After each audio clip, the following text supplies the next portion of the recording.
Há 100 anos, a gripe espanhola matou mais de 50 milhões de pessoas pelo mundo. E o profissional da saúde estava lá. A Segunda Guerra Mundial arrasou países inteiros e o profissional da saúde estava lá. A influenza H1N1 deixou o mundo em alerta e matou milhares de pessoas e o profissional da saúde estava lá. Nos tempos atuais, vivemos separados em regime de quarentena em nossas casas. Já os profissionais da saúde lutam diariamente para controlar essa pandemia. Eles estão lá por nós. Homenagem do Grupo Aparício Carvalho a todos os profissionais da saúde. Juntos somos um só. Sabe por que a Finca está entre as melhores faculdades do país? É porque a Finca acredita que é possível pensar no coletivo. Porque conecta pessoas ao conhecimento de todos os lugares para transformar o nosso país. É uma faculdade que ajuda as pessoas a se desenvolverem e isso ajuda a desenvolver toda a comunidade ao seu redor. Sabe que as novas tecnologias do ensino superior significam qualidade na educação.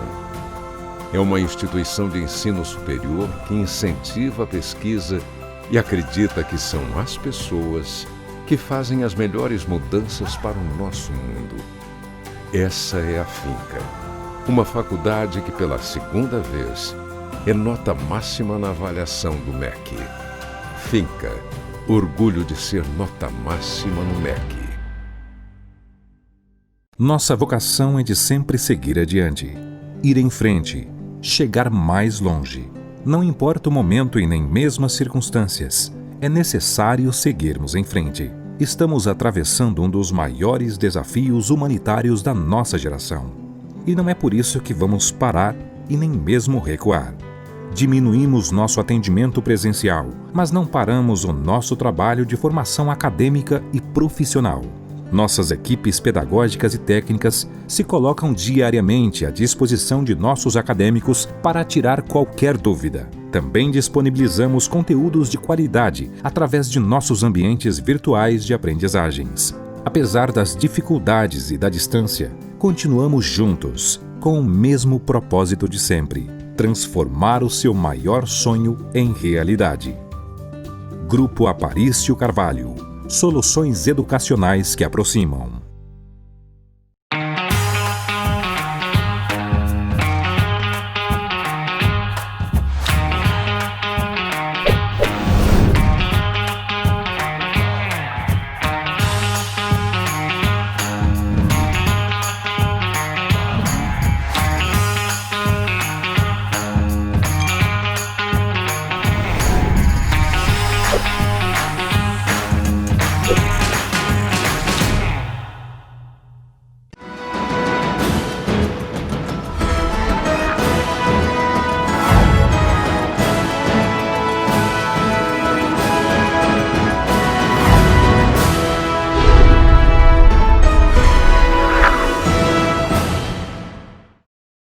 Estamos começando mais um programa Sala de Opinião.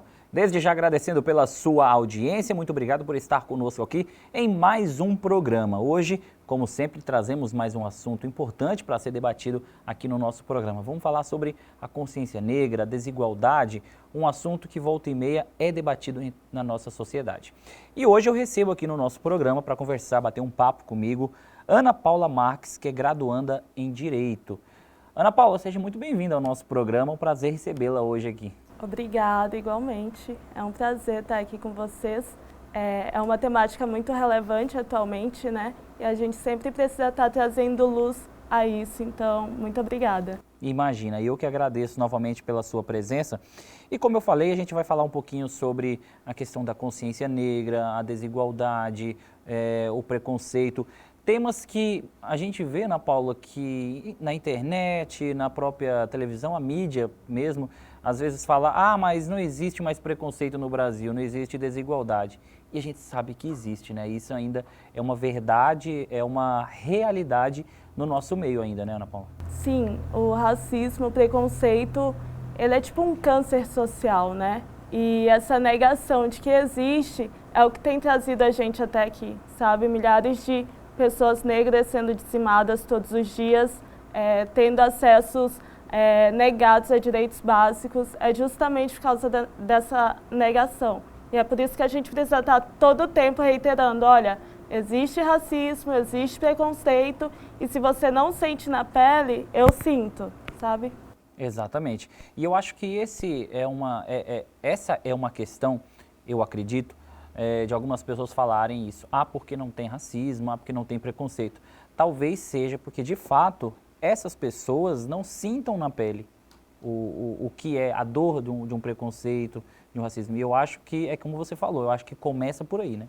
Isso. Primeiro a gente precisa reconhecer que existe de fato, né? Para depois a gente encontrar mecanismos de enfrentamento.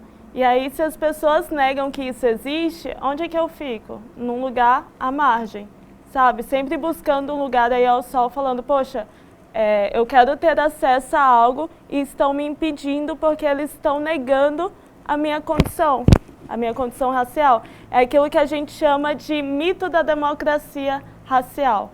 É como se as pessoas estivessem negando as nossas diferenças e tudo aquilo que nós carregamos durante séculos, durante anos. Sabe? Toda discriminação, todo preconceito, toda a falta de acesso à educação, a empregos, né, que nos trouxe até a margem. E as pessoas negando isso dificulta a gente acessar lugares importantes. Ana Paula, há pouco tempo agora, algumas semanas, a gente passou pelo Dia da Consciência Negra, né? Um dia que foi repleto de manifestações, manifestações eu digo por celebridades, pessoas na mídia, digitais influencer, na internet, enfim, pessoas de vários lugares se manifestando sobre o Dia da Consciência Negra. E em meio a tudo isso, volta e meia a gente tem uma situação envolvendo, por exemplo, a morte de uma pessoa negra, a gente tem um caso de violência, enfim, tudo isso em pequenos intervalos de tempo. Quer dizer, reforça ainda mais essa mensagem sobre o Dia da Consciência Negra, eu acredito, pelo menos. Reforce. Na verdade, isso não acontece em intervalos de tempo, não tem intervalo. Se a gente for olhar as estatísticas, tem negro morrendo todos os dias, sabe? Vítimas do encarceramento, vítimas de bala, enfim, da omissão, muitas das vezes do Estado. Só que a mídia, né, a gente só foca em determinados casos. Nós não focamos, imagina se nós focássemos nisso todos os dias, né? O índice de mortes de negros, por exemplo, no Brasil é altíssimo, se nós formos pegar os últimos dados, sabe? O Brasil ele já foi comparado a países em situação de guerra, né? E aí a gente pode até falar aí numa questão de genocídio brasileiro, porque tem negros morrendo por sua condição todos os dias. Ana Paula, como é que você vê, agora trazendo mais aqui para a nossa região, para o nosso país, como é que você vê hoje a questão da consciência negra no nosso país? Bom, é uma data muito importante, né? É uma data alusiva a uma luta de séculos atrás, lá no Brasil colonial. E quem iniciou tudo isso foi Zumbi de Palmares, né? Uma homenagem a Zumbi de Palmares. E a gente precisa reconhecer isso, que essa data é fruto de luta. E o dia 20 de novembro é para reafirmar as pautas dos negros, sabe? É uma data símbolo de resistência. A gente está falando, olha, eu estou aqui, eu preciso disso e disso, e a gente vai lutar até o fim, como a gente já tem lutado há anos, né? Com toda certeza. E aqui no Brasil, não adianta a gente dizer que não tem, porque ainda existe desigualdade, discriminação racial e de gênero, é uma coisa muito constante ainda, mas que, como você exemplificou muito bem, a mídia não foca muito nisso, porque se fosse focar em todos os casos que acontecem, seria bem diferente. Por exemplo, a gente teve recentemente o caso de uma pessoa negra, de um rapaz que morreu espancado em uma loja aqui do nosso país. Ponto. Por que eu acho que isso ganha mídia? Porque a história acabou da forma mais extrema que poderia acabar. E eu acredito que só essas histórias, como essa que aconteceu, acabam ganhando mídia, porque terminou da forma mais trágica que podia terminar. Ponto. se a gente fosse ver, como você falou, todas as histórias, todos os casos que acontecem, não que cheguem a esse ponto, mas a gente sabe que existem outras situações de humilhação, de desigualdade, de preconceito. Se a gente tivesse mais mídia em cima disso, mais políticas voltadas para isso, talvez essa realidade fosse diferente aqui no nosso país, né? Talvez. E aí é para ver o quanto nós somos seletivos, né? Aconteceu esse fato dentro de um mercado, de uma rede de supermercados importantes. E foi um caso que chamou a atenção da mídia, de fato, né? Só que, e aqueles casos que estão na margem, nos subúrbios, na favela, sabe? Quem é que está olhando ali? Ali foi um caso onde teve notoriedade, ok, mas a grande parcela está na margem, sabe? A gente precisa ter esse olhar também para isso. E uma outra questão, a gente precisa estar sempre olhando, olha, tipo, aconteceu com ele, mas se aconteceu com ele, pode acontecer comigo também. E pode acontecer com qualquer um de nós. Comigo, com você, a gente pode sofrer um preconceito por algo que a gente nem imagina, porque eu sou baixo, porque eu sou alto, porque eu sou gordo. O preconceito ele pode acontecer de várias maneiras. E quando a gente luta por uma forma de preconceito, a gente está, de uma forma, lutando por todas. Só que, como você falou, nem todo mundo já sentiu isso na pele. Então, às vezes, por exemplo, alguém está assistindo o nosso programa, está falando de preconceito e desigualdade, não acha importante porque realmente não conheceu ninguém que sofreu, não sofreu isso na pele. E, querendo ou não, a desigualdade, a discriminação racial e de gênero ainda é muito forte aqui na nossa região, eu acredito nisso, e também no nosso país, né? A desigualdade social ela é abismante, né? Se a gente for olhar índices de desigualdade, o Brasil está lá embaixo comparado a outros países. E aí a gente vê nas questões de distribuição de riqueza, de acessos a direitos básicos, que é sempre mitigado a população mais pobre e que, obviamente, é a população negra. Então a gente precisa estar sempre vendo, cara, aonde é que a discriminação está me levando? Sabe, se acontece com uma pessoa, a gente precisa ter esse cuidado, para que não nos leve a um estado de guerra contra todos, né? Essa polarização, aqui é só negros, aqui é só brancos, mas se ofende um, está ofendendo uma pessoa, sabe? E se ofende a pessoa negra lá na frente, pode ofender uma pessoa branca. Exatamente. Como eu falei, pode acontecer comigo, com você, pode acontecer com todo mundo. Isso. Ana Paula, a gente vai fazer um rápido intervalo comercial e na sequência a gente volta com o nosso programa Sala de Opinião. Você não sai daí porque o nosso intervalo é bem rapidinho, voltamos já.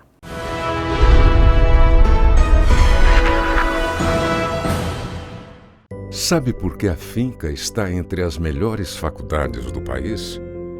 É porque a Finca acredita que é possível pensar no coletivo. Porque conecta pessoas ao conhecimento de todos os lugares para transformar o nosso país. É uma faculdade que ajuda as pessoas a se desenvolverem e isso ajuda a desenvolver toda a comunidade ao seu redor. Sabe que as novas tecnologias do ensino superior significam qualidade na educação. É uma instituição de ensino superior que incentiva a pesquisa e acredita que são as pessoas que fazem as melhores mudanças para o nosso mundo. Essa é a Finca, uma faculdade que pela segunda vez é nota máxima na avaliação do MEC. Finca, orgulho de ser nota máxima no MEC.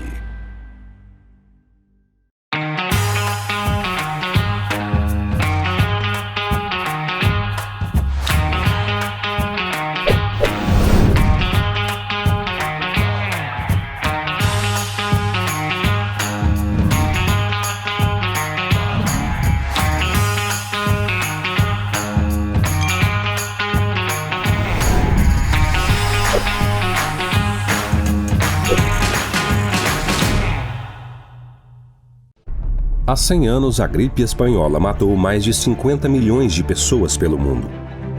E o profissional da saúde estava lá. A Segunda Guerra Mundial arrasou países inteiros e o profissional da saúde estava lá. A influenza H1N1 deixou o mundo em alerta e matou milhares de pessoas e o profissional da saúde estava lá. Nos tempos atuais, vivemos separados em regime de quarentena em nossas casas. Já os profissionais da saúde lutam diariamente para controlar essa pandemia. Eles estão lá por nós. Homenagem do Grupo Aparício Carvalho a todos os profissionais da saúde. Juntos somos um só. Nossa vocação é de sempre seguir adiante, ir em frente, chegar mais longe. Não importa o momento e nem mesmo as circunstâncias, é necessário seguirmos em frente. Estamos atravessando um dos maiores desafios humanitários da nossa geração. E não é por isso que vamos parar e nem mesmo recuar. Diminuímos nosso atendimento presencial, mas não paramos o nosso trabalho de formação acadêmica e profissional. Nossas equipes pedagógicas e técnicas se colocam diariamente à disposição de nossos acadêmicos para tirar qualquer dúvida. Também disponibilizamos conteúdos de qualidade através de nossos ambientes virtuais de aprendizagens. Apesar das dificuldades e da distância, continuamos juntos, com o mesmo propósito de sempre: transformar o seu maior sonho em realidade. Grupo Aparício Carvalho. Soluções educacionais que aproximam.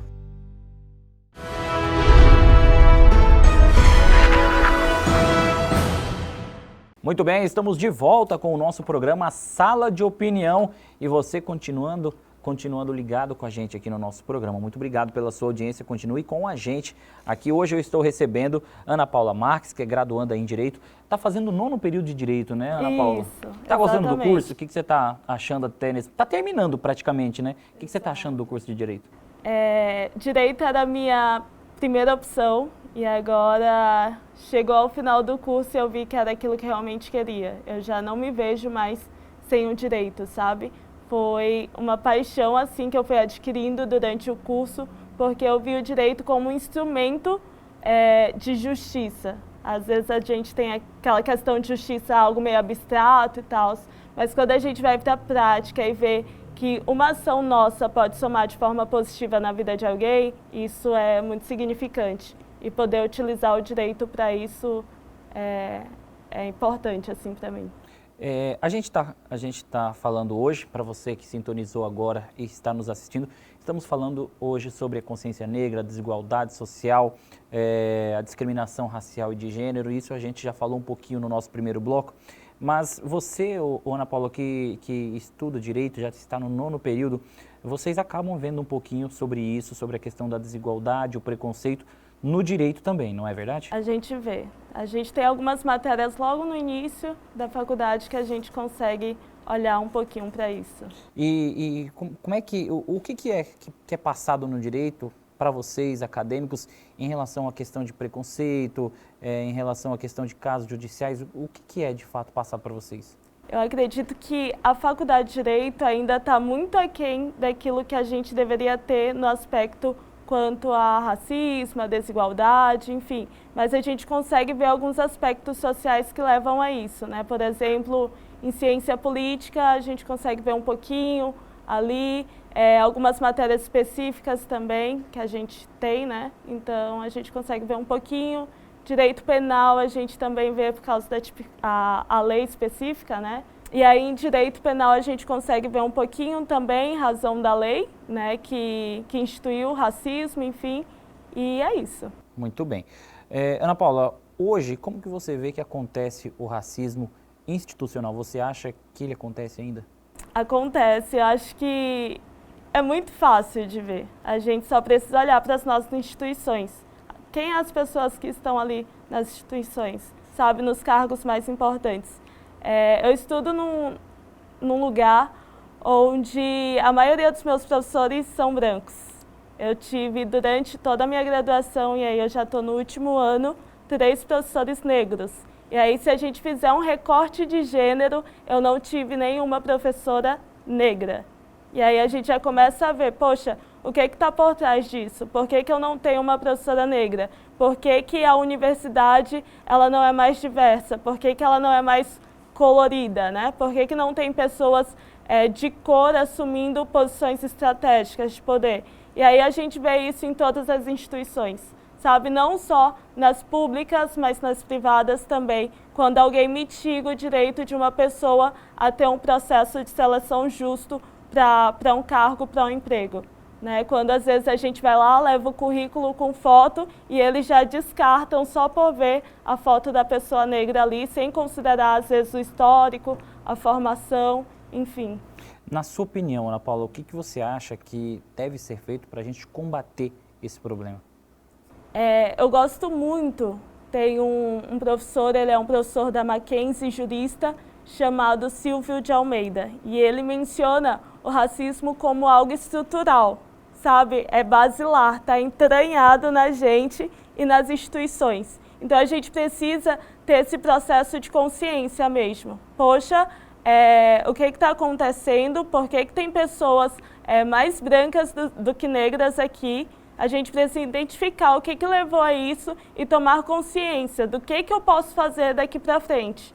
Sabe, ter um processo de seleção isonômico, através de políticas afirmativas também, o que é bem combatido, né? As pessoas acham que políticas afirmativas, as conhecidas cotas, são privilégios e não são. São através dessas pequenas ações que a gente vai começar a caminhar para um lugar onde a gente mitiga essa questão do racismo institucional. Hoje, aproveitando que você já tocou no assunto, hoje a gente, nosso país, ele tem cotas ainda para universidades, como uma forma de dar a oportunidade para quem, por exemplo, não teve o mesmo acesso à educação que outras pessoas tiveram. E esse, querendo ou não, esse é um assunto muito debatido nos dias de hoje ainda, porque como você mesmo falou, existem pessoas que são contra essa política de cotas, né? E existem as pessoas que defendem com seus argumentos. E isso pode, eu falo pode porque não é nada decidido, mas essa discussão pode vir a causar um dia, um momento, a extinção dessas cotas, né? O que seria muito prejudicial para quem precisa desse acesso à educação, digamos assim. Na verdade, eu acho que a extinção das cotas seria um sonho. Mas um sonho quando a gente alcançasse igualdade de acesso, sabe? As pessoas falam, a gente não precisa de cotas, mas é porque elas não passaram por aquilo que as pessoas que precisam de cotas precisam. São realidades diferentes. Né? São realidades totalmente diferentes. Por exemplo, no meu primeiro dia de universidade, eu lembro muito claro que na minha sala tinha pouquíssimas pessoas negras, pouquíssimas mesmo. E aí eu sentei na sala esperando o professor, e eu notei que as pessoas que estavam entrando, a maioria já se conheciam. E eu fiquei me questionando, por que eles já se conhecem, né? A gente avançou... Onde, né? Da onde? A gente avançou de nível, é natural as pessoas dispersarem e buscarem cursos diferentes, né? E aí eu comecei a notar que essas pessoas eram, em sua maioria, brancas, vindas de escolas aqui ditas de elite, né? Que focam nessa questão particulares, nessa questão de preparo para o Enem, para vestibular, enfim. Né? E aí a gente vê, poxa, elas não precisaram de cotas, mas não precisaram por quê? Porque elas tiveram desde o início um acesso à educação de qualidade. E por que as pessoas que precisam de cotas não tiveram? Sabe? Por que a gente não tem o mesmo acesso? É aquilo que a gente chama de igualdade material, né? A gente precisa tratar os desiguais na maneira da sua desigualdade. Não basta a gente ter uma igualdade formal de, todo mundo tem acesso à educação. Ok, tá lá na lei, tá lá certinho. Mas o Estado me propõe isso? As minhas condições sociais me propõem isso? Se a gente for ver índices de defasagem escolar, é abismante, assim, sabe? E aí, em suma, mais uma vez, pretos e pobres, que precisam sair da escola para buscar algum meio de subsistência para a própria família, né? Então, deixam ali a escola para buscar como eu vou ajudar a manter a minha casa. E aí fica naquela coisa, eu não consigo acesso à educação de qualidade, eu não consigo acessar o ensino superior. A gente tá falando assim de uma forma mais do ponto de vista da educação. Isso. Mas a gente sabe que os desafios de se viver em uma sociedade existem para todos os tipos de pessoas, negras, brancos, pardos, índios. Eu acho que os desafios para se viver numa sociedade é para todo mundo. Lógico, cada qual com o seu desafio, isso é uma coisa lógica.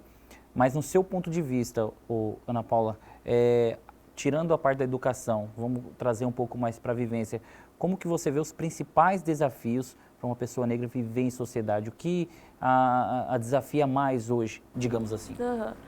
Você mencionou que todos têm essas dificuldades, né, esses desafios, e realmente, mas a gente, enquanto pessoas negras, a gente precisa estar o tempo todo reafirmando a nossa condição. E por quê?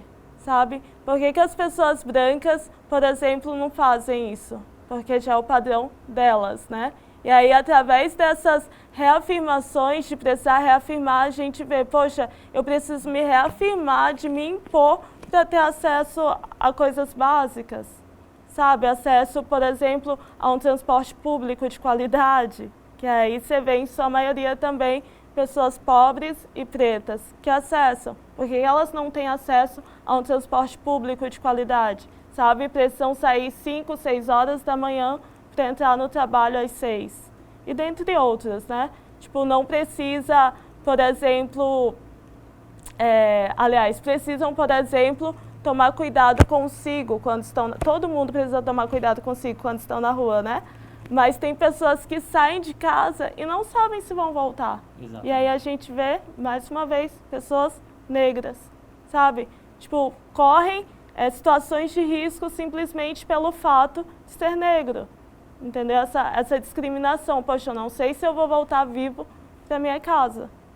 E um detalhe interessante é que, lógico, aqui eu não vejo essa questão muito da violência, mas a gente sabe que em outros lugares do nosso país nós temos realmente pessoas que chegam ao extremo, e o extremo, quando eu digo, é em relação à questão da violência, é partir para agressão mesmo, e isso é algo que a gente não consegue conceber que ainda existe no nosso país, um país com tantas culturas, com tantas diferenças, diversidades, mas infelizmente, como o caso que a gente citou no bloco anterior, é triste mesmo saber que ainda existe casos como esse que acontecem.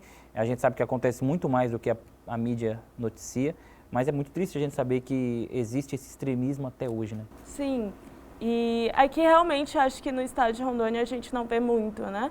Mas se a gente for olhar outros estados como São Paulo, Rio de Janeiro, dentre outros estados ali do Sudeste, a gente vai ver que é bastante, sabe? Isso chega a chocar e é corriqueiro, é cotidiano. São todos os dias pessoas negras sendo mortas. É verdade. Ana Paula, nós vamos fazer mais um intervalo comercial e na sequência a gente volta com o nosso programa Sala de Opinião. É bem rapidinho, não sai daí.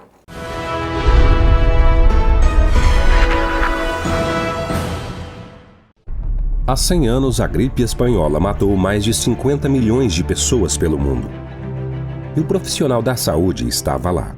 A Segunda Guerra Mundial arrasou países inteiros e o profissional da saúde estava lá. A influenza H1N1 deixou o mundo em alerta e matou milhares de pessoas e o profissional da saúde estava lá. Nos tempos atuais, vivemos separados em regime de quarentena em nossas casas. Já os profissionais da saúde lutam diariamente para controlar essa pandemia. Eles estão lá por nós. Homenagem do Grupo Aparício Carvalho a todos os profissionais da saúde. Juntos somos um só.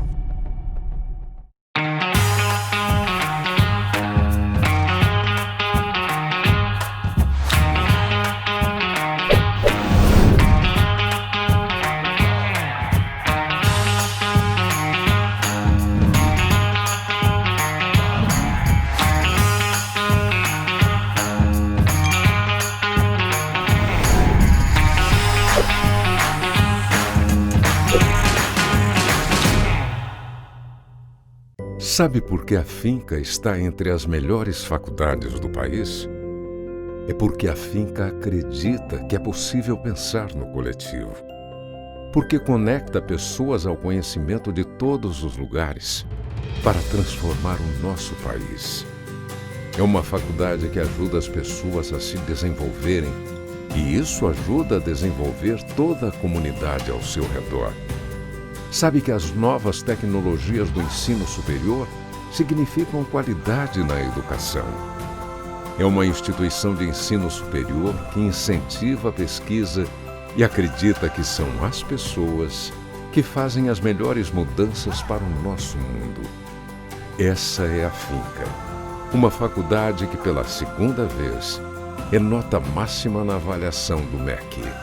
Finca, orgulho de ser nota máxima no MEC. Nossa vocação é de sempre seguir adiante, ir em frente, chegar mais longe. Não importa o momento e nem mesmo as circunstâncias, é necessário seguirmos em frente. Estamos atravessando um dos maiores desafios humanitários da nossa geração. E não é por isso que vamos parar e nem mesmo recuar. Diminuímos nosso atendimento presencial, mas não paramos o nosso trabalho de formação acadêmica e profissional.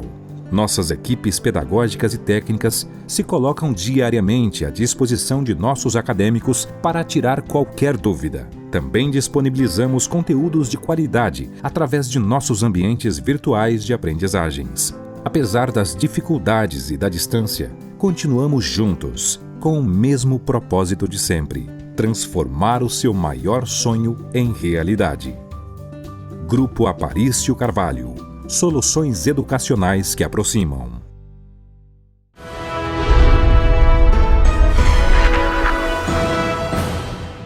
Estamos de volta com o nosso programa Sala de Opinião. E hoje eu estou recebendo aqui Ana Paula Marques, que é graduanda em Direito, já está no 9º período, né, Ana Paula, de Direito. E hoje a gente está falando sobre a desigualdade social, racismo, preconceito, enfim, Dia da Consciência Negra que passou algumas semanas. E Ana Paula, agora eu queria te perguntar o seguinte, você acha que hoje é realizada a devida valorização da cultura negra aqui na nossa região, ou se você preferir, no nosso país? Você acha que é dada a devida importância à cultura negra hoje onde a gente mora? Eu acredito que a gente ainda tem muito a caminhar nisso, né? Quando a gente fala de cultura, a gente está falando da identidade de um povo, né? Daquilo que constitui um povo em si. E a gente vê ainda muito preconceito, por exemplo, com a manifestação cultural do povo negro.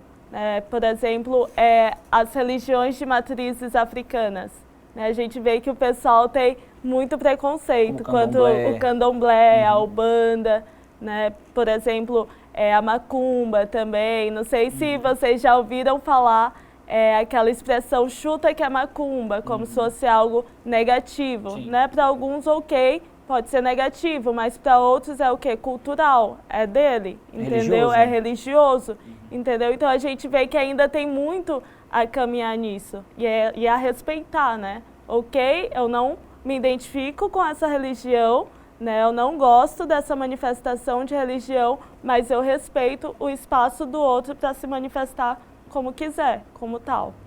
Aqui na nossa região, não que não tenha o preconceito com essas religiões, como você falou, é lógico, eu acho que tem, mas para outros estados do país a gente vê, como a gente falou isso no bloco anterior, que existe o extremismo, pessoas que vão lá, destrói, por exemplo, um terreiro de candomblé, um centro de onde é praticada macumba. Então, existe muito preconceito e em outros estados muito mais extremos do que aqui. Aqui eu vejo um preconceito, Ana Paula, não sei se você vai concordar comigo, mas mais no verbal. Mas esse cara pratica o candomblé, não vou ficar muito perto dele. Algo mais nesse sentido. Você concorda comigo nesse ponto? Sim, sim. Acontece, né? Eu concordo. Pois é.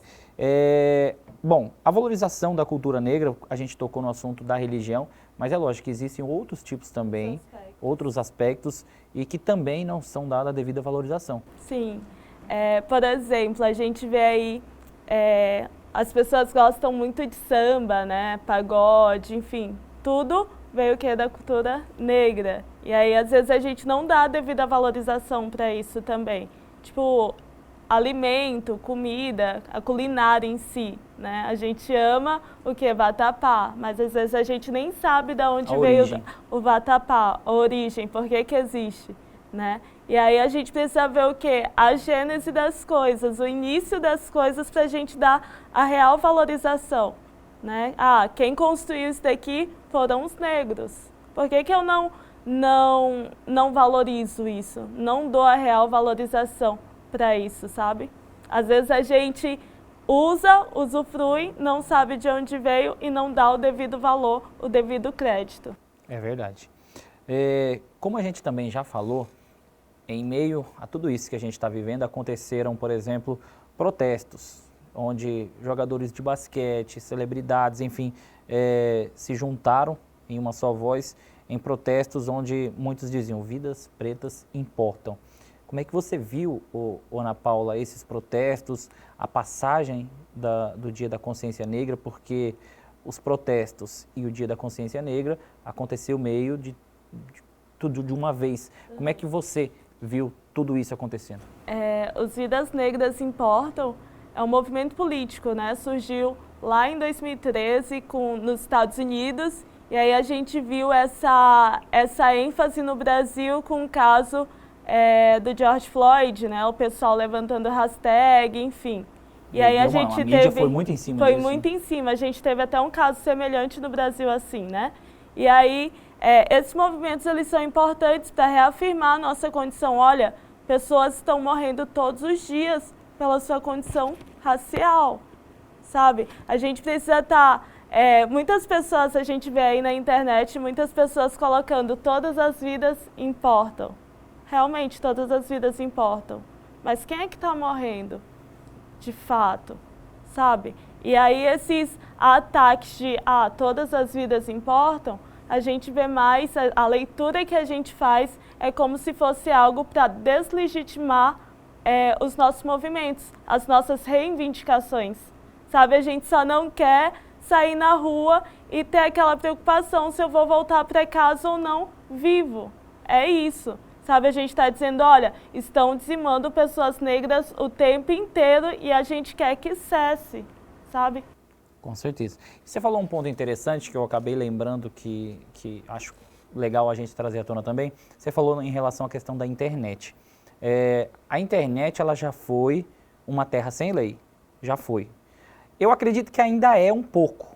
Acredito que muito do que é praticado na internet ainda fica impune nos dias de hoje. Lógico que hoje a gente tem leis para fraudes, ofensas na internet, a gente já tem leis mais rigorosas, nós já temos pessoas, profissionais especializados e centrados em crimes que acontecem na internet, mas eu acho que você sabe disso, todo mundo sabe. Antigamente não era assim, existia ofensa, existia o preconceito na internet, existia não. Hoje ainda existe, mas existia de forma impune. Isso acontecia e, digamos, de uma forma que as pessoas falavam o que queriam e ficavam impunes, ficavam por isso mesmo. Hoje, eu acredito que isso mudou um pouco, mas eu acho que precisa mudar mais. Só que, infelizmente, a gente ainda vê pessoas falando o que querem na internet, e quando eu digo isso, eu me refiro ao racismo, à ofensa, ao preconceito, falando o que querem, mas eu ainda vejo que pessoas que tomam essa postura ainda ficam impunes. Você acha que isso ainda existe na internet? Com certeza, né? E isso que você falou, ainda bem que a internet não é mais um lugar de terra sem lei. A gente pode identificar as pessoas que estão por trás disso. E aí vem da consciência, poxa, ele teve uma atitude aqui racista, uma atitude preconceituosa contra um determinado grupo, contra determinado coletivo. O que eu posso fazer para isso? Posso denunciar, né, para que essa conduta não seja reiterada? É da gente ter essa consciência de falar, internet não é terra sem lei, essa pessoa praticou um ato ilegal e eu preciso que ela seja responsabilizada porque ela está me ofendendo o meu coletivo também, né? Com toda certeza. Ana Paula, como é que você vê a transição de pessoas, homens e mulheres, que, por exemplo, realizam a transição do capilar para o crespo, que muitas pessoas estão adotando? A gente vê que isso é algo que ganhou também uma certa mídia, um debate, vamos dizer assim, na internet, na televisão. E como é que você vê isso hoje? É importante, né?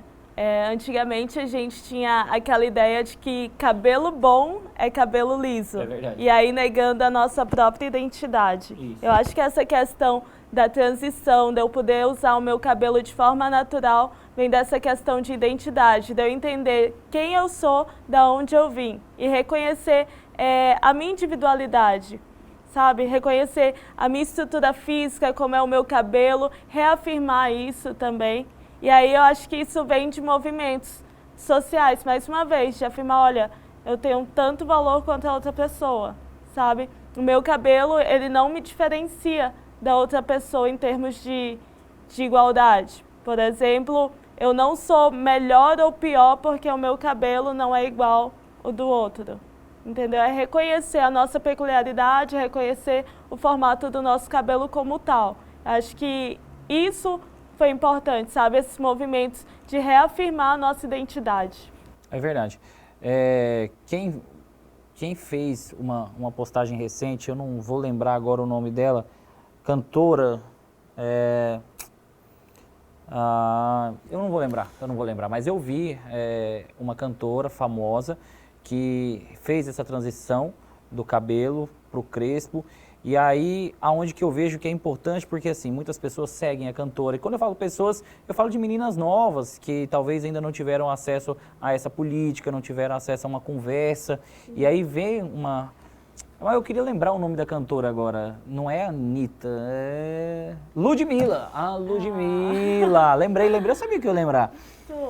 A Ludmilla, ela fez uma postagem, não sei se foi recente, tem algum tempinho já. E aí eu acho que é importante pessoas que têm a mídia que a Ludmilla tem, vamos supor, fazerem ações como essa, porque tem muita gente que fala, porque meu cabelo é crespo, meu cabelo é ruim, ou tem vergonha do cabelo, enfim, uma realidade que a gente já sabe. E aí ela fazendo ações como essa, acaba criando dentro de... E eu falo crianças que ainda estão se formando, estão formando uma consciência, fala, não, se a cantora está fazendo isso, é porque de fato meu cabelo é bonito do jeito que é, eu não preciso ter um cabelo liso para me considerar bonita, né? Exatamente, é uma questão de representatividade, né? Exato. Antes a gente não via essas pessoas assim. Eu tenho muito como referência a Maju Coutinho, né, no Jornal Nacional, onde ela começou como âncora ali na previsão do tempo, depois como âncora. Enfim, ela está ali do jeito que ela é, na condição dela de mulher negra, assumindo os cachos, a peculiaridade dela e falando, olha, eu cheguei até aqui, se eu cheguei, vocês podem também. Da gente ver isso, da gente olhar e se espelhar, sabe? Olhar e ter alguém que a gente se identifique. Antes a gente não tinha, né? A gente viu o pessoal ali cabelinho liso, padrão, e a gente não via pessoas negras, pessoas com cabelo, a gente chama, né, volumoso. É verdade.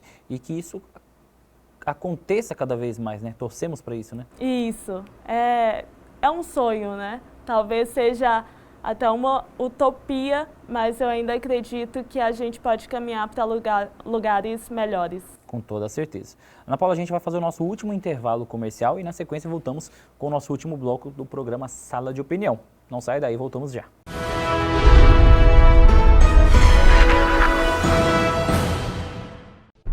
Há 100 anos, a gripe espanhola matou mais de 50 milhões de pessoas pelo mundo. E o profissional da saúde estava lá. A Segunda Guerra Mundial arrasou países inteiros e o profissional da saúde estava lá. A influenza H1N1 deixou o mundo em alerta e matou milhares de pessoas e o profissional da saúde estava lá. Nos tempos atuais, vivemos separados em regime de quarentena em nossas casas. Já os profissionais da saúde lutam diariamente para controlar essa pandemia. Eles estão lá por nós. Homenagem do Grupo Aparício Carvalho a todos os profissionais da saúde. Juntos somos um só. Sabe por que a Finca está entre as melhores faculdades do país? É porque a Finca acredita que é possível pensar no coletivo. Porque conecta pessoas ao conhecimento de todos os lugares para transformar o nosso país. É uma faculdade que ajuda as pessoas a se desenvolverem e isso ajuda a desenvolver toda a comunidade ao seu redor. sabe que as novas tecnologias do ensino superior significam qualidade na educação. É uma instituição de ensino superior que incentiva a pesquisa e acredita que são as pessoas que fazem as melhores mudanças para o nosso mundo. Essa é a Finca, uma faculdade que pela segunda vez é nota máxima na avaliação do MEC. Finca, orgulho de ser nota máxima no MEC.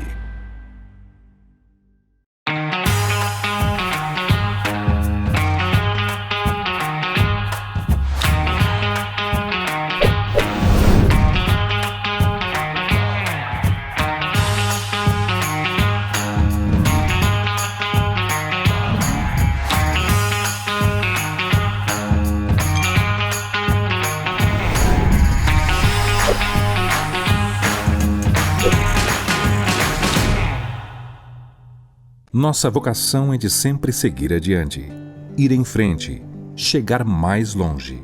Não importa o momento e nem mesmo as circunstâncias, é necessário seguirmos em frente. Estamos atravessando um dos maiores desafios humanitários da nossa geração. E não é por isso que vamos parar e nem mesmo recuar. Diminuímos nosso atendimento presencial, mas não paramos o nosso trabalho de formação acadêmica e profissional. Nossas equipes pedagógicas e técnicas se colocam diariamente à disposição de nossos acadêmicos para tirar qualquer dúvida. Também disponibilizamos conteúdos de qualidade através de nossos ambientes virtuais de aprendizagens. Apesar das dificuldades e da distância, continuamos juntos, com o mesmo propósito de sempre: transformar o seu maior sonho em realidade. Grupo Aparício Carvalho. Soluções educacionais que aproximam.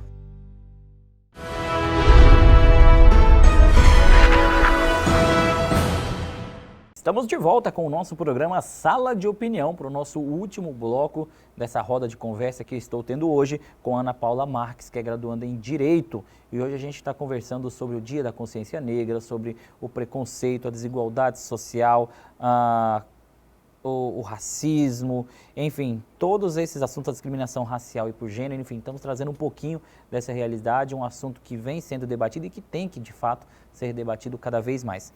Ana Paula, a gente está falando sobre esse assunto de preconceito, de racismo, a gente já falou um pouquinho de cotas, eu acho que a gente já explorou um pouco de cada aspecto aqui no nosso programa, mas eu ainda não te perguntei se você já sofreu algum tipo de preconceito. Na verdade, quantos anos você tem? Eu tenho 22. 22 anos, está no 9º período de Direito. Isso. Apesar de ser muito nova, você já sofreu algum tipo de preconceito, Ana Paula? Eu nunca identifiquei que eu tenha sofrido. Passar assim de forma muito enfática, enfim, não senti. A única vez que eu vi, acho que foi pela minha condição de cor, uma vez que eu me submeti a um processo seletivo em um estágio em instituição privada. Aí eu falei, poxa, eu acho que tinha 2 pessoas concorrendo, um menino e a nível curricular eu acreditava que eu conseguiria passar. E aí foi o que ficou na minha cabeça, né? Aquilo que eu interpretei. Mas eu acredito que de forma assim bem enfática nunca passei, o que é raridade, né? Mas com amigos, você, por exemplo, já teve algum relato, por exemplo, de algum amigo, amiga que passou, por exemplo, por uma situação de preconceito, um racismo, aqui na nossa região mesmo? Não, ainda não tive contato assim direto, mas eu acredito que em meio a rodas, de forma muito velada, e às vezes até de forma inconsciente, a gente sofre isso. Por exemplo, quando as pessoas falam, o tempo está ficando preto, as coisas estão ficando pretas, né? Isso de alguma forma me atinge. É como se preto fosse ruim, porque essa é a conotação que tem.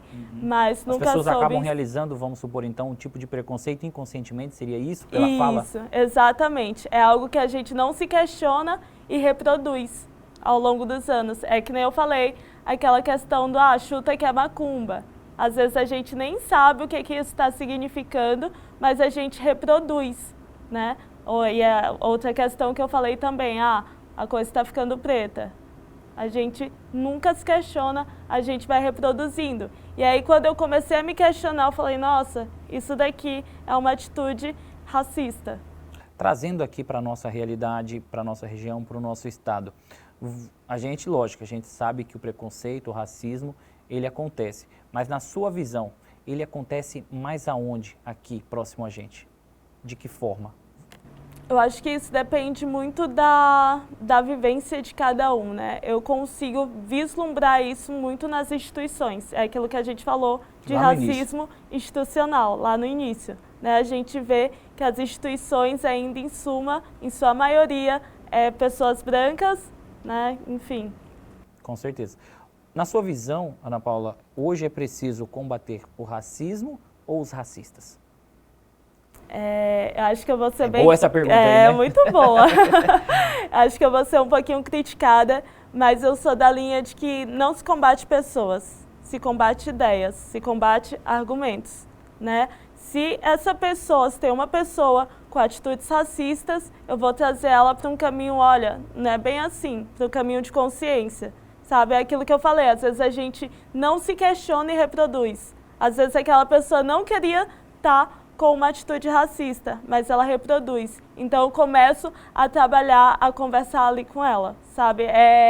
Eu acho que a Angela Davis tem uma frase assim muito famosa, que não basta não ser racista, a gente precisa ser antirracista. A gente precisa reconhecer que existe racismo, né? E não ficar inerte, falar, poxa, isso daqui não foi adequado, essa brincadeira aqui sua não foi adequada, né? Nos nossos grupos de conversa, entre amigos, enfim.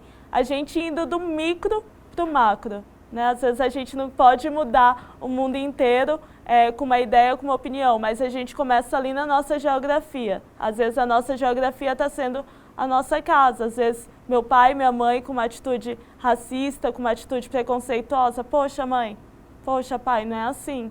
Né? Vamos conversar, vamos repensar, essa sua atitude aqui vai ferir alguma outra pessoa. No nosso país, a gente passou agora, Ana Paula, por um processo eleitoral. A gente teve aí eleições para vereadores, para prefeitos. Você acha que falta um pouco mais de sensibilidade por parte de pessoas que ocupem cargos públicos, cargos políticos, quando se trata de defender a questão do racismo, do preconceito? Sim, eu acredito que sim. E isso eu acho que vem da nossa construção social, né? A gente falou aí sobre racismo. O racismo, ele tem uma lei específica. E aí quando você vai ver quem criou o projeto de lei dessa lei, foi um jornalista, um parlamentar jornalista negro, que ele viu a condição, aquilo que as pessoas passavam e falou, na minha atuação eu posso fazer algo. E fez o projeto de lei, foi aprovado, enfim, e hoje a gente pode se valer dela. Né? Então a gente precisa ter o quê? Pessoas em posições estratégicas, mas chegar a essas posições estratégicas, sendo uma pessoa negra, a gente sabe que é muito, muito difícil. Como eu falei, eu acho que falta um pouco mais das pessoas em cargos políticos defenderem essas ideias. Sim. E eu acho que políticas voltadas para esse meio também são importantes. Como a gente falou, existe a questão das cotas, onde pessoas são contra, pessoas são a favor, mas hoje eu acho que elas são necessárias. É como você falou, que bom seria se a gente não precisasse delas em um mundo onde não houvesse o racismo. Né? Seria ótimo, mas infelizmente eu acho que a gente ainda tem que dar muitos passos em direção a essa realidade. Mas enfim, eu acho que falta um pouquinho mais de políticas voltadas para essa questão, né? Sim, se a gente for ver, por exemplo, em questão eleitoral, a gente vê que há um percentual ali de cotas para gênero. Talvez não seria interessante a gente puxar um viés ali para as cotas raciais também, para a gente começar a igualar isso? Porque a gente só pensa em políticas públicas quando a gente sente na pele. Né? Por exemplo, eu amo a questão de representatividade feminina. Mas quem é as pessoas que garantem isso, que lutaram por isso? Mulheres, porque elas sabem aquilo que elas passam. Sabe? Então, acho que a questão racial é a mesma coisa. As pessoas, se elas não sofrem, se elas não sentem as mazelas, é muito difícil, acho, ela se colocar no lugar de empatia para buscar algo melhor para outros, né? Ana Paula, o nosso programa está quase terminando, mas antes eu queria falar com você em relação à questão da denúncia, porque, como a gente falou, o preconceito existe aqui, e se trazendo para a nossa vivência, o preconceito ele existe, o racismo ele existe, só que ele só vai ser combatido se todo mundo agir da mesma forma. E eu falo isso, o combater é denunciando, é mudando de ideia, mudando o nosso vocabulário. Eu acho que é uma série de ações. E aí é onde a gente traz essa questão da denúncia. A pessoa que for vítima, que for testemunha, presenciar, talvez nem conheça a pessoa que esteja sendo vítima de um racismo, né? Talvez nem seja uma pessoa conhecida, mas eu acredito que a gente não precisa conhecer a vítima para estar agindo, para estar defendendo, para estar denunciando. E a denúncia é uma das principais armas que a gente tem hoje para que essa realidade do racismo diminua aqui na nossa região, né? Isso, é um meio que a gente tem de falar, olha, você não vai passar impune, sabe? Você tem que respeitar a individualidade do outro, a peculiaridade do outro. Eu não posso ficar tentando ofender uma pessoa por causa da sua condição racial, sabe? Sem que ela não tenha ali uma punição para isso. Ela precisa saber que tem limites para a gente atingir aí um estado de bem-estar social, né? Um estado harmonioso. Então, a denúncia, isso daí é conquista também, né? Se a gente não tivesse aí, como eu disse, a questão da tipificação de alguém que olhou as dificuldades de uma pessoa negra, né? De vivenciar as mazelas que uma pessoa negra vive. Se não fosse isso, a gente não teria essa legislação e a gente precisa utilizar isso da melhor forma possível, né? Então, se eu sofri um caso de racismo, de injúria racial, se eu tenho algo e eu posso fazer algo, mesmo que seja desgastante, eu vou lá fazer, porque não é só para mim, mas para um todo, sabe? Muito bem. Ana Paula, eu queria te agradecer pela sua presença, o nosso programa está terminando. Eu acho que foi um papo muito legal, um papo muito esclarecedor, principalmente para os nossos telespectadores. E eu queria te agradecer pela sua presença, foi muito bom ter você hoje aqui com a gente. Eu que agradeço, é uma temática muito importante, né? Muito relevante, e a gente precisa sempre estar trazendo luz isso para a gente mitigar esse estado que a gente está agora, de altíssima discriminação, intolerância, sabe? As pessoas cada vez mais intolerantes uns com os outros, e eu agradeço a oportunidade. Imagina, eu que agradeço a sua presença aqui e agradeço a você também, telespectador, que esteve aqui com a gente durante todo o programa. Lembrando que a gente tem o nosso próximo encontro marcado no nosso próximo programa. Eu aguardo todos vocês. Até lá!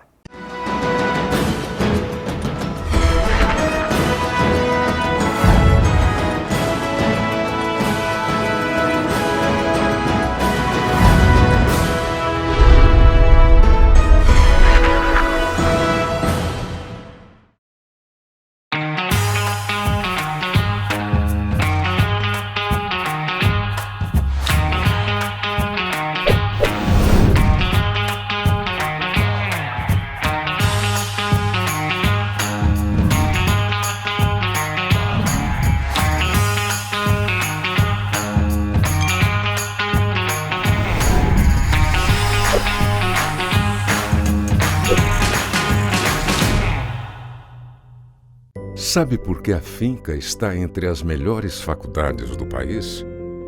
É porque a Finca acredita que é possível pensar no coletivo. Porque conecta pessoas ao conhecimento de todos os lugares para transformar o nosso país. É uma faculdade que ajuda as pessoas a se desenvolverem, e isso ajuda a desenvolver toda a comunidade ao seu redor. Sabe que as novas tecnologias do ensino superior significam qualidade na educação. É uma instituição de ensino superior que incentiva a pesquisa e acredita que são as pessoas que fazem as melhores mudanças para o nosso mundo. Essa é a Finca, uma faculdade que pela segunda vez é nota máxima na avaliação do MEC. Finca. Orgulho de ser nota máxima no MEC.